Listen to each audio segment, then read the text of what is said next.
Hi guys, welcome back to my channel.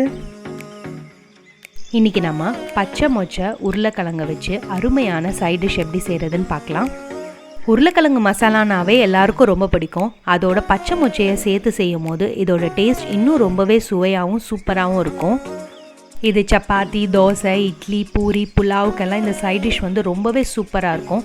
சரி வாங்க இது எப்படி செய்யறதுன்னு பார்க்கலாம். If you like my video, give a big thumbs up and don't forget to click on the bell icon.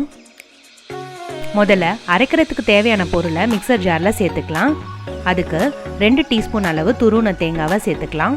இதை நம்ம 2 teaspoon சேர்த்தா போதும், திக்னஸ்க்காக தான். அடுத்து 1/2 டீஸ்பூன் அளவு சோம்பு, 1/2 டீஸ்பூன் சீரகத்தை சேர்த்துக்கலாம். பெரிய சைஸ் தக்காளி ஒன்று கட் பண்ணி சேர்த்துக்கலாம். இது எல்லாத்தையும் நல்லா ஃபைன் பேஸ்ட்டாக அரைச்சி இந்த மாதிரி ரெடி பண்ணிக்கலாம். அடுத்து ப்ரெஷர் குக்கரில் நல்லா வாஷ் பண்ணி க்ளீன் பண்ண பச்சை மொச்சையை சேர்த்துக்கலாம். அதோட 2 வெங்காயத்தை ஃபைனாக சாப் பண்ணி ஆட் பண்ணிக்கலாம். தக்காளி ஒன்று கட் பண்ணி சேர்த்துக்கலாம். 2 உருளைக்கிழங்கை இந்த மாதிரி மீடியம் சைஸில் கட் பண்ணி அதையும் நம்ம சேர்த்துக்கலாம். 1 டீஸ்பூன் இஞ்சி பூண்டு விழுது சேர்த்துக்கலாம். அதுக்கப்புறம் நம்ம அரைச்சி வச்ச மசாலாவை ஆட் பண்ணிக்கலாம். தேவையான அளவு உப்பு சேர்த்துக்கலாம். 1/4 டீஸ்பூன் அளவு மஞ்சத்தூள், 1 டீஸ்பூன் மிளகாய்த்தூள், 1 டீஸ்பூன் தனியாத்தூள், 1 டீஸ்பூன் கரம் மசாலா, இது எல்லாத்தையும் ஆட் பண்ணிக்கலாம். அடுத்து நம்ம வேகிறதுக்கு தேவையான அளவு தண்ணியை ஆட் பண்ணிக்கலாம். ஸோ நம்ம 1லேருந்து 1.5 கப் அளவு தண்ணியை சேர்த்துக்கலாம். எல்லாத்தையும் நல்லா நம்ம மிக்ஸ் பண்ணிக்கலாம். காரம் இன்னும் வேணும்னா 2 பச்சை மிளகாவை கூட ஆட் பண்ணிக்கலாம்.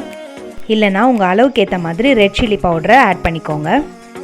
ப்ரெஷர் குக்கரை கவர் பண்ணி மீடியம் டு ஹை ஃப்ளேமில் வச்சு ஒரு 3 to 4 விசில் விட்டு எடுத்துக்கலாம். யூஸ்வலாக நம்ம வெங்காயம் தக்காளியை வதக்கி அதுக்கப்புறம் மசாலாவெல்லாம் சேர்த்து அந்த மாதிரி செய்வோம்.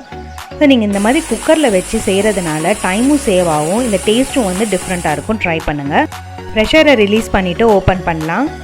ஸோ பொட்டேட்டோவும் மொச்சையும் குக் ஆகிடுச்சு. உங்களுக்கு குக் ஆகாத மாதிரி இருந்தால் இன்னும் ஒரு 2 விசில் வச்சுக்கோங்க. அடுத்து நம்ம பேனை ஹீட் பண்ணி அதில் கொஞ்சமாக எண்ணெய் சேர்த்துக்கலாம். எண்ணெய் சூடானதும் அதில் கருவேப்பிலையை சேர்த்துக்கலாம். கருவேப்பிலை நல்லா ஃப்ரை ஆனதும் நம்ம வேக வச்ச மசாலாவை பேனில் சேர்த்துக்கலாம். ஃப்ளேமை மீடியம் டு ஹையில் வச்சு நல்லா அதை கொதிக்க விடலாம். 5 நிமிஷம் ஆனதும் ஃப்ளேமை லோ பண்ணிவிட்டு நல்லா எண்ணெய் வந்து பிரிஞ்சு மசாலாலேருந்து வர அளவுக்கு ஒரு 2 நிமிஷம் நம்ம பாயில் பண்ணிக்கலாம்.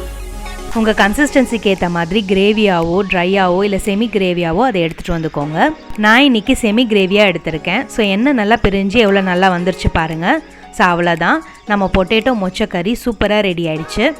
இந்த சிம்பிள், குவிக் அண்ட் டேஸ்டியான மசாலாவை நீங்களும் உங்கள் வீட்டில் ட்ரை பண்ணி மறக்காமல் உங்கள் கமெண்ட்ஸை ஷேர் பண்ணுங்கள். Don't you love subscribing? Please subscribe to our channel, rasithurusi.